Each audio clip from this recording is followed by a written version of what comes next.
जल जल एक अद्भुत पदार्थ। यह हूँ कौन निर्दिष्ट आकारहीन और स्वच्छ, किंतु यह सत्वे आम तार सहचर्य पाइबापी सर्वदा व्याकुल और आशायी। जल जल एक स्वादहीन पदार्थ, किंतु आम तार आस्वादन सर्वदा व्याकुल। जल जल अवस्था अनुसार शरीर में हिमशीतल भरी दिए बा शरीर में फोटका सृष्टि करें, किंतु यार स्पर्श पर आम सर्वदा पागल। जल जल एक रंगहीन पदार्थ, किंतु यार अदृश्यतार जीवन दुर्विषह। जल जल जड़े मनुष्यर शरीर में 65 भाग, तेणु निजको कठिन मन करुवा मनीष हेउची प्रकृत में एक तरल पदार्थ। जल अभाव में मनुष्यर अवस्था एक निर्जीव सुखिला पत्र परी, एणु जल ही जीवन। पृथ्वी पृष्ठ में जलर परिमाण बहुत थिले मध्य जीवन पाई जलर परिमाण किंतु बहुत कम। नमस्कार, तेबे पृथ्वी रे थिबा जल विषय किछि जानिबा और जल जीव चाष पाई जल केते उपयोग हुए से विषय आज उपस्थापना। पृथ्वी पृष्ठर 71 भाग जल द्वारा आच्छादित। पृथ्वी रे 1.386 बिलियन क्यूबिक किलोमीटर बा 1386 क्विंटिलियन लिटर बा 1386 रे 18टी शून्य लिटर बा 1386 गुणन 10 टू द पावर 18 लिटर जल अच्छी।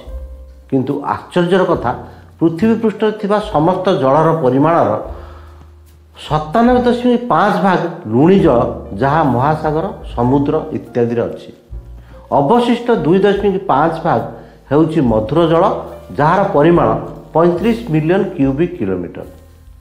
यही मधुर जलरू केवल 1.2 भाग बा समुदाय जलर 0.03 भाग मधुर जल, जहाँ नदी नाल ह्रद पाट आर्द्रभूमि में उपलब्ध अटे। अन्य जल जहाँ बरफ भूतल जल भाव अच्छी ताहा सहजरे उपलब्ध नुहे। जेतिकी मधुर जल उपलब्ध तार 0.3 भाग जल मनीष व्यवहार उपयोगी एवं 0.1 भाग मधुर जल पीवा उपयोगी। तेणु पृथ्वीर समुदाय जल को जदि एक ग्लास पानी सहित तुलना करा जाए, तेबे मनीष उपयोगी पानी 1 चामच पानी टू भी कम एवं पीवा उपयोगी आहुरी कम। एथिरु आमको पानीर मूल्य बुझा पड़ो। पृथ्वी पृष्ठ जेते मधुर जल उपयोग हुए तार 70 भाग जल केवल विभिन्न चाष व्यवहार करा जाए, जो माछ चाष अंतर्भुक्त।